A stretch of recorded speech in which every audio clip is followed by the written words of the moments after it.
Bonsoir à toutes, bonsoir à tous, bienvenue dans Monde des Arts, l'avant-dernier Monde des Arts de cette année, l'antépénultième, si je veux faire le malin.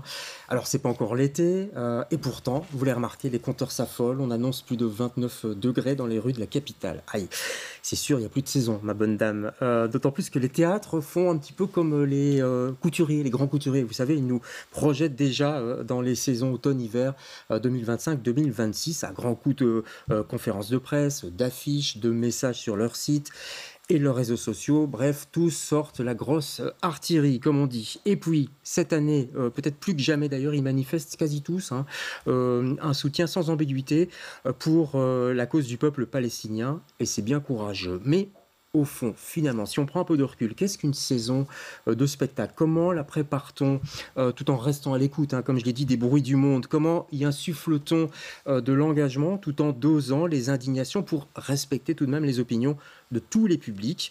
Et le tout, s'il vous plaît, emballé dans des enveloppes budgétaires bien serrées. Ça s'appelle un tour de force, ça s'appelle aussi un jeu d'équilibre dont on va parler ce soir. Tout d'abord avec Pierre Theiss. Bonsoir Pierre. Bonsoir David. Pierre, vous êtes directeur général du Théâtre National Wallonie-Bruxelles, c'est bien ça? Tout à fait. Tout se passe bien? Très bien. La saison est bouclée? Elle est bouclée, elle est lancée. Enfin, la future saison, elle est lancée, on va en parler. En face de vous, Cathy Minjung. Bonsoir Cathy. Bonsoir. Pour le rideau du côté d'Ixelles, ça va? Saison bouclée aussi? Saison bouclée, lancée, oui. Oui, les devoirs sont faits. On a l'impression d'être aux examens, quoi. Ça y est, les devoirs sont faits. Même chose pour vous, Alain Cofino-Gomez, pour le 140, c'est prêt? C'est lancé, la fusée est lancée. La fusée est lancée, ce sera donc pour 2025-2026. On parle de septembre, là, de la saison à partir de septembre.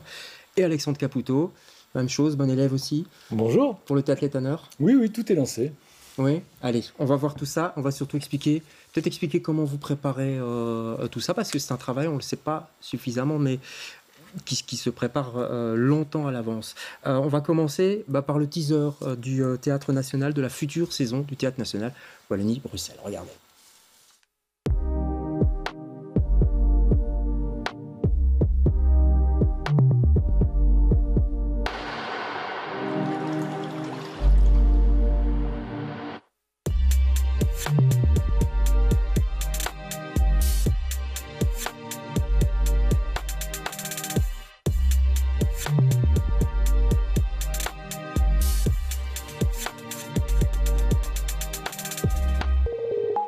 Voilà, c'est ce qu'on appelle un teaser en anglais. Je ne sais pas comment on dit d'ailleurs. Il y a une traduction pour teaser en français? J'ai jamais su.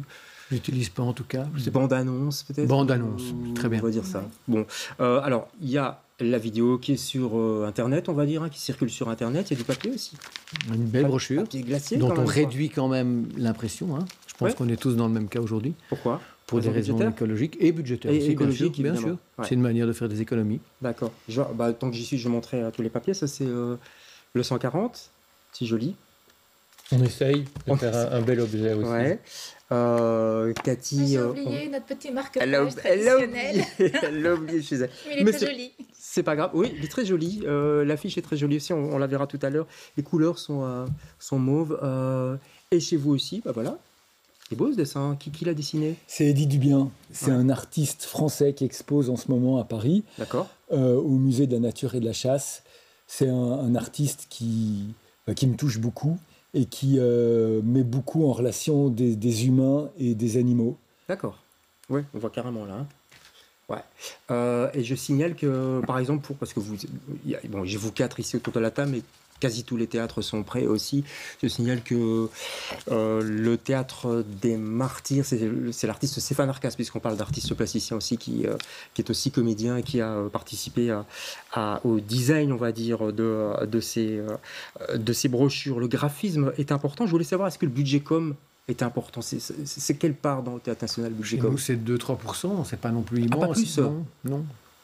C'est réduit aussi, ça, ou quoi? Oui, c'est des endroits où on peut, je pense, faire des économies pour garder de l'argent pour l'artistique. En tout cas, davantage d'argent pour l'artistique. Ouais. Oui. Pareil chez vous, Cathy? Oui, c'est moins même. Moins que 2%, Oui. ouais. Oui, c'est moins. Bon, il y a quand même une personne qui s'occupe de la com, Oui, son bien salaire, sûr, mais bien après, sûr. il y a toute la com. Oui, mais on a réduit fortement aussi. Justement, on fait plus d'impression d'affiches systématiquement par spectacle.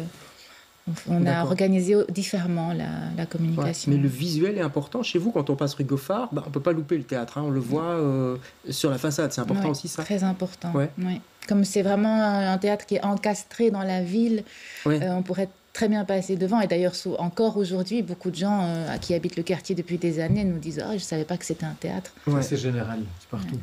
Bon, un peu. Là, chez vous, on le voit un peu non, plus. Hein. Je vous assure, nous on a fait un micro-trottoir à mon arrivée. Personne n'a labellisé le bâtiment comme étant un lieu de culture. Personne.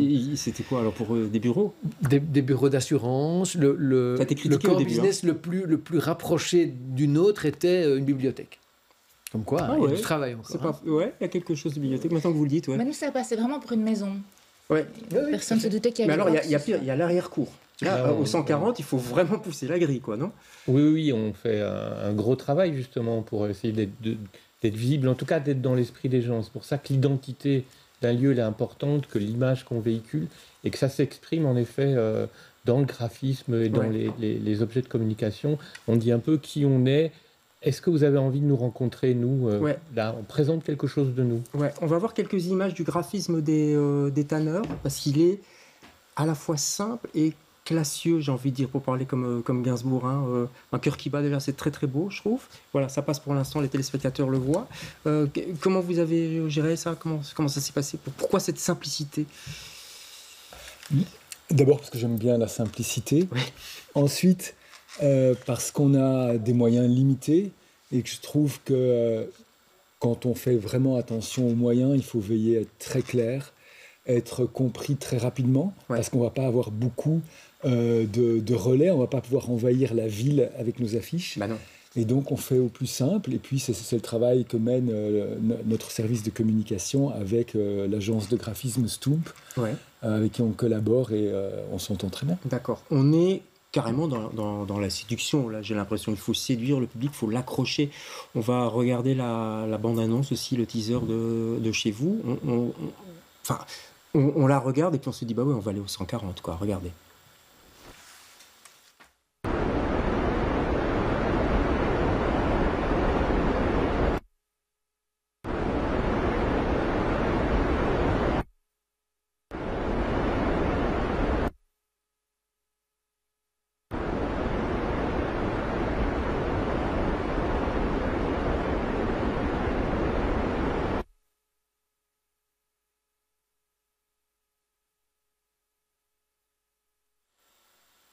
Voilà, avec ces fameuses couleurs, je ne sais même pas déterminer cette couleur. C'est quoi comme couleur, ça? Je sais pas, je connais pas le Quelqu'un nom, sait ça. ici, Cathy, non? Un orange doux. Un orange doux. Pourquoi ces silences? Enfin, c'est pour interpeller. C'était une question sur la. C'est joli, on ça fait donne ça, bien. on fait ça à la maison, on fait ça vraiment au 140. C'est Ah oui. Marie qui s'occupe de la communication, qui fait ça.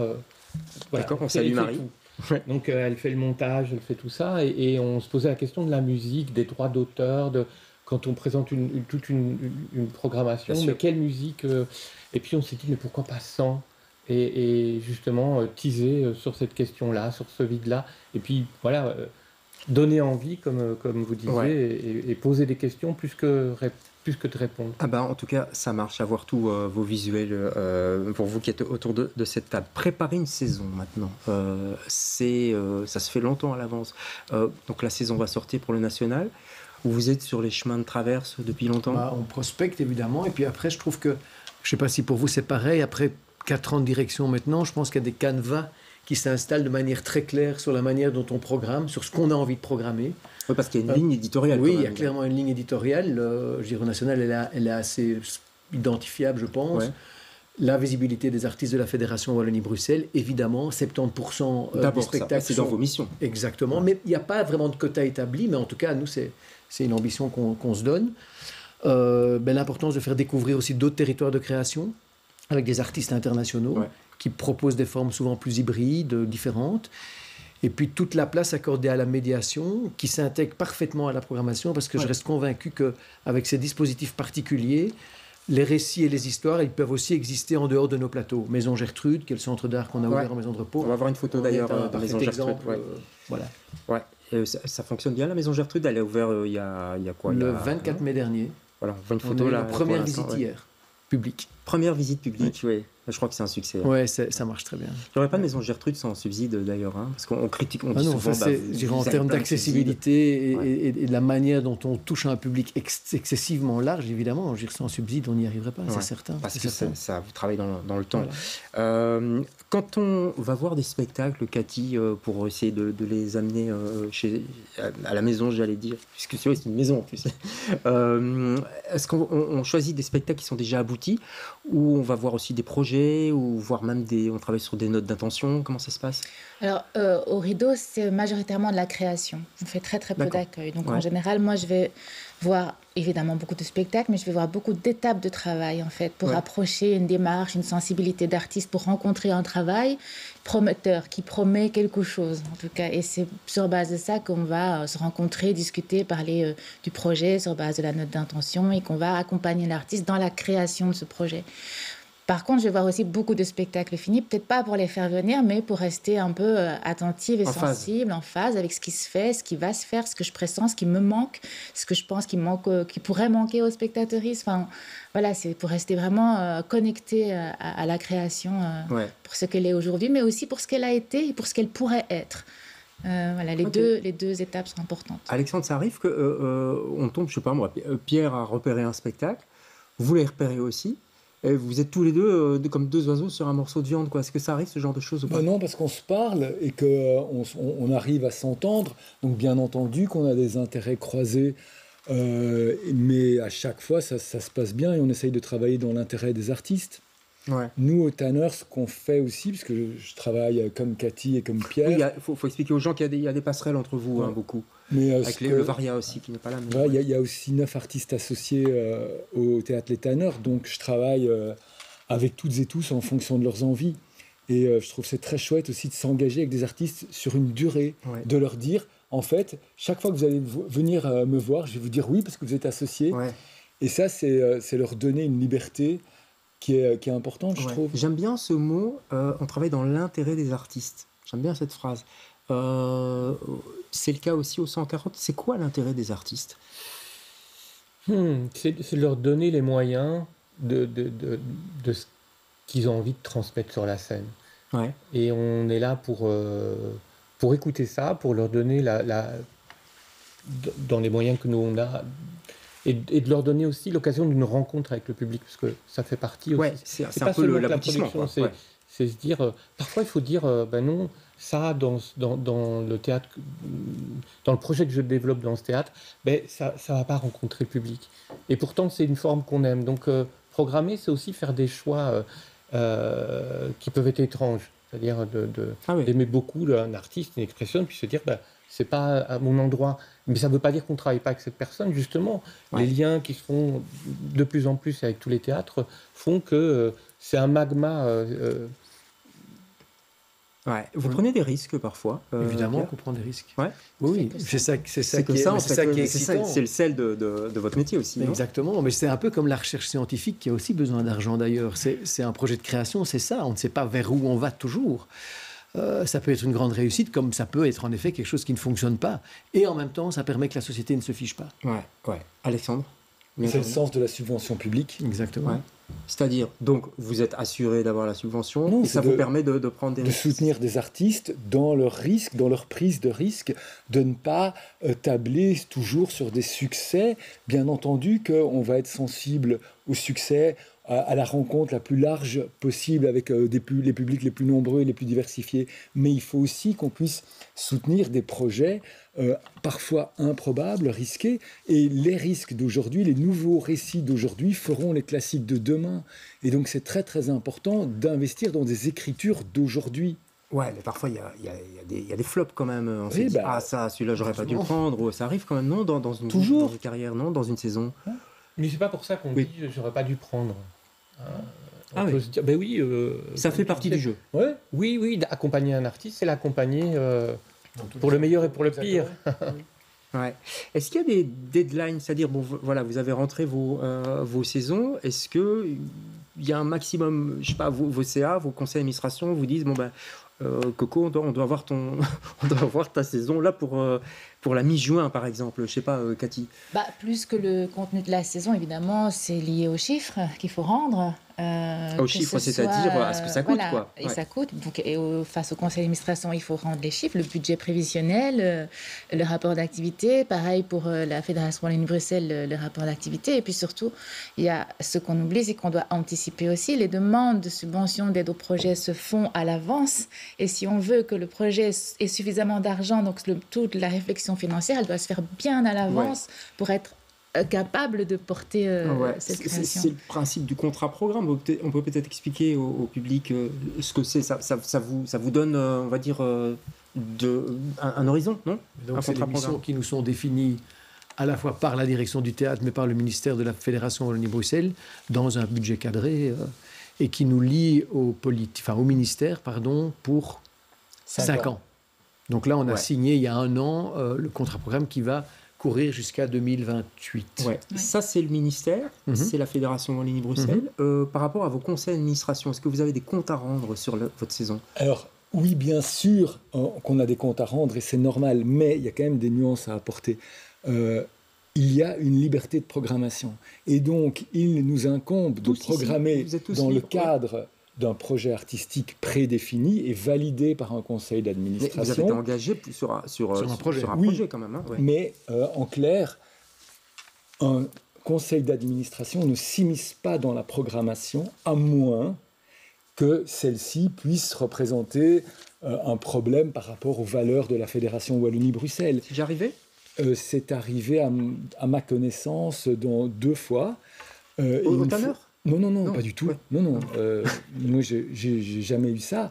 Et je discute, bien entendu, de la programmation avec les membres du conseil d'administration. Ils me donnent leur avis, mais ils n'interfèrent pas dans la programmation tant que celle-ci correspond aux lignes définies par le projet artistique et les valeurs de la Fédération Wallonie-Bruxelles. Pour moi, Pierre, et j'ajoute et que ça rentre dans l'enveloppe quand même, quoi. Parce que c'est ça aussi, c'est ça un conseil d'administration, ça surveille un peu Bien sûr, ils sont garants du bon fonctionnement de l'institution, quoi. Je vous ai coupé, vous voulez intervenir ? Oui, non, je voulais dire, c'est une grande qualité, un atout important qu'on a en Belgique. Moi qui ai travaillé en France, j'ai pu mesurer l'ingérence, par exemple, du politique dans la manière dont on programme dans une maison, quoi. Même dans les théâtres subventionnés ? Oui, au Ballet National de Marseille, le maire de Marseille était très, très, très interventionniste, quoi, sur la manière dont on dessinait la programmation et les chorégraphes invités pour travailler avec le ballet. D'accord, vous venez de France aussi, vous avez senti ça? Moi, c'était le cas des dons, c'est la fédération.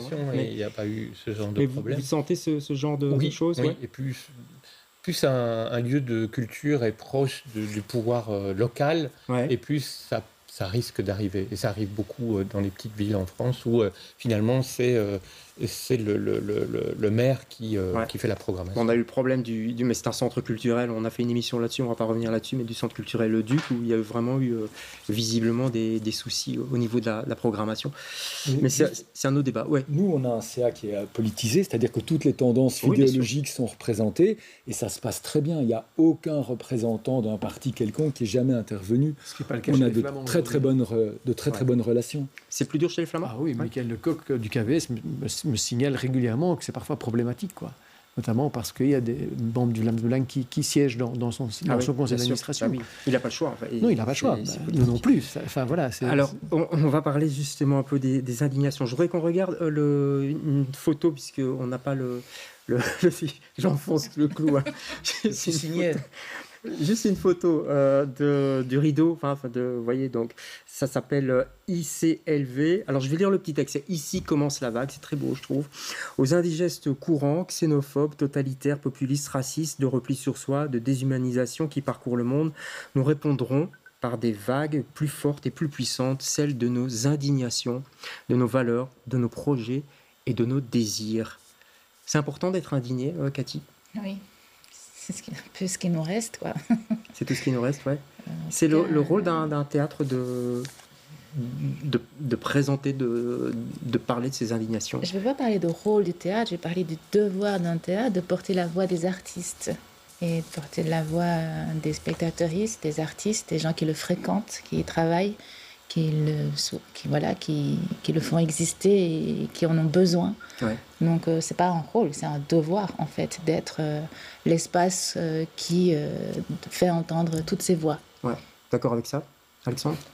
Mais pour moi, le théâtre, c'est l'endroit du déplacement. C'est-à-dire que si je vais en tant que spectateur au théâtre, c'est pour être déplacé, c'est pour que mon regard évolue, change, que tout à coup je sois sensibilisé à quelque chose auquel je n'étais peut-être pas avant. En fait, je vais au théâtre pour changer, pour évoluer.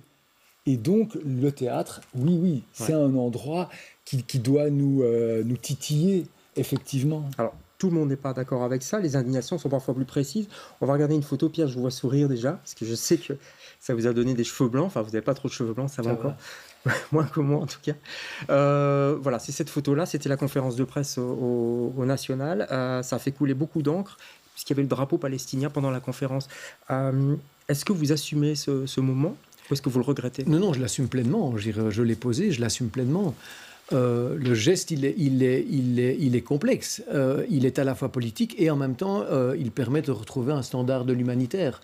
Pourrions-nous nous retrouver autour de cette problématique-là, de l'humanitaire? Après, j'entends que la vision d'un drapeau déplace et, en effet, provoque ce qu'on dit, c'est choc et émotion chez certaines personnes. Après, voilà, j'avoue que je reste aujourd'hui convaincu que pour que ça change et pour que cette éradication du peuple palestinien s'arrête, il faut poser des actes durs et le gouvernement belge devrait pouvoir s'aligner à ces actes-là aussi. Je ne critique pas et je ne condamne pas, loin de là, l'État d'Israël, pas du tout. Par contre, j'attaque un gouvernement d'extrême droite comme je pourrais attaquer le gouvernement Orban, par exemple. C'est important de préciser, mais ça peut parfois créer une certaine confusion. Il faut aussi respecter le positionnement d'autres gens et je le respecte profondément. C'est ce que je réponds dans les gens qui reprochent ça disent pourquoi pas un drapeau ukrainien ou du Congo, etc. quoi. Pourquoi ça? Le drapeau ukrainien a été projeté, et pas que sur le mur du théâtre national. Je veux dire, du temps de la question de l'apartheid en Afrique du Sud, le secteur culturel s'est éminemment positionné. L'indignation, c'est quelque chose d'important qu'il faut montrer, qu'il faut afficher ou pas? Moi, je l'affiche personnellement. Je prends cette responsabilité. C'est-à-dire le 140 en lui-même, ou le théâtre que je dirige, s'exprime pas sur cette question-là. Moi, c'est mes engagements personnels et puis à titre personnel, vous voulez dire, pas au nom de l'équipe, Voilà, oui. Oui, j'ai toujours du mal à parler au nom de tous. Ça me paraît pour moi plutôt compliqué. Alexandre, oui. Non, bien sûr qu'on ne va pas exprimer, en tout cas, nos opinions personnelles, politiques. On n'est pas là pour ça. Par contre... Mais ça vous choque, ça, le drapeau palestinien, par exemple? Non, parce que là, il y a un moment donné où il y a des crimes de guerre, des massacres qui sont commis. Et comme dit Pierre, on a réagi sur l'Ukraine, on a réagi du temps de l'apartheid. On réagit là. Il y a tellement de lignes rouges qui ont été franchies qu'à un moment donné, ce n'est plus exprimer une opinion politique de gauche, de droite, progressiste, conservatrice. Ce n'est pas ça. C'est juste défendre des gens qui meurent. Et c'est juste ça. Et donc, ce n'est pas exprimer une opinion politique, c'est une position humanitaire, en fait. Je voudrais qu'on regarde une dernière affiche avec un texte qui parle des droits. Voilà, je crois que vous l'avez tous publié, en tout cas sur vos sites, c'est parfois même sur les façades. Je crois que l'ancienne Belgique, si vous passez devant, vous voyez sur la façade, c'est en 3 langues. Ça, c'était important, Cathy, aussi de le mettre et de soutenir ça. C'était très, très, très important. C'est fondamental. Même là, on ne parle pas d'émotion, là, on parle de loi, on parle de droit international. Et donc, c'est très important de rappeler ces règles qui existent pour justement qu'il n'y ait pas d'exaction. On commet un crime, il doit être puni. Mais est-ce que le théâtre est un endroit pour dire ça? Ça vient des Flamands, je crois. Oui, c'est une initiative de collègues néerlandophones. Oui. Qui vous ont demandé de le partager également. Oui, le théâtre est un endroit pour dire ça, comme pour dire plein d'autres choses, comme pour dire d'autres règles s'il s'agissait d'autres problématiques, d'autres crimes, d'autres exactions. Le théâtre est l'endroit. Le théâtre, c'est fait de gens. Il n'y a pas de théâtre sans personne, sans être humain. Donc les êtres humains, ils ont des avis, ils ont des règles, ils ont des lois, ils ont des émotions. Un cœur qui bat, hein. C'est ça, non? Oui. Quelque part. Oui, Pierre, vous voulez rajouter quelque chose par rapport à ça? Je rejoins tout à fait mes collègues. Ouais, vous êtes tous d'accord? Oui. Non, on est des êtres vivants, on est des êtres fragiles, sensibles, et le théâtre, c'est cet endroit de fragilité, de sensibilité-là, et c'est de faire entendre une multitude de voix, pas seulement les voix dominantes, toutes de manière respectueuse et dans le dialogue, parce que le théâtre, c'est aussi un endroit où les gens ne doivent pas penser tous et toutes la même chose. Des personnes qui ont des opinions différentes, qui viennent d'endroits différents, peuvent se retrouver assis dans une salle, être confronter, vivre des émotions artistiques, partager leur opinion, qui peut converger ou diverger, mais c'est un endroit de démocratie avant tout. Et donc, c'est un endroit pluriel, pour des voix plurielles. Et ça, c'est très, très important. Vitesse disait que le théâtre est le laboratoire des conditions humaines. C'est très beau. C'est joli, ça, ouais. C'est très, très beau. Et que parce qu'il est le laboratoire des conditions humaines, il amène à une nouvelle articulation de la pensée, des mentalités, quoi. Allez, on va terminer avec cette belle phrase d'Antoine Vitesse. En tout cas, les sensibilités, les indignations, tout ça, on peut les retrouver dans vos différentes saisons qui sont sorties. Voilà. Et puis, on salue tous les autres théâtres, tous vos collègues, parce que vous êtes tous ensemble aussi. On ne peut pas réunir tout le monde autour de la table. Allez au théâtre, vibrez, vivez. La saison prochaine, peut-être encore cette saison, il reste des spectacles, on n'est pas encore avec les valises au bord de l'autoroute. Merci à tous les quatre d'avoir participé à cette émission. On se retrouve jeudi prochain pour un autre Monde des Arts. Bonsoir.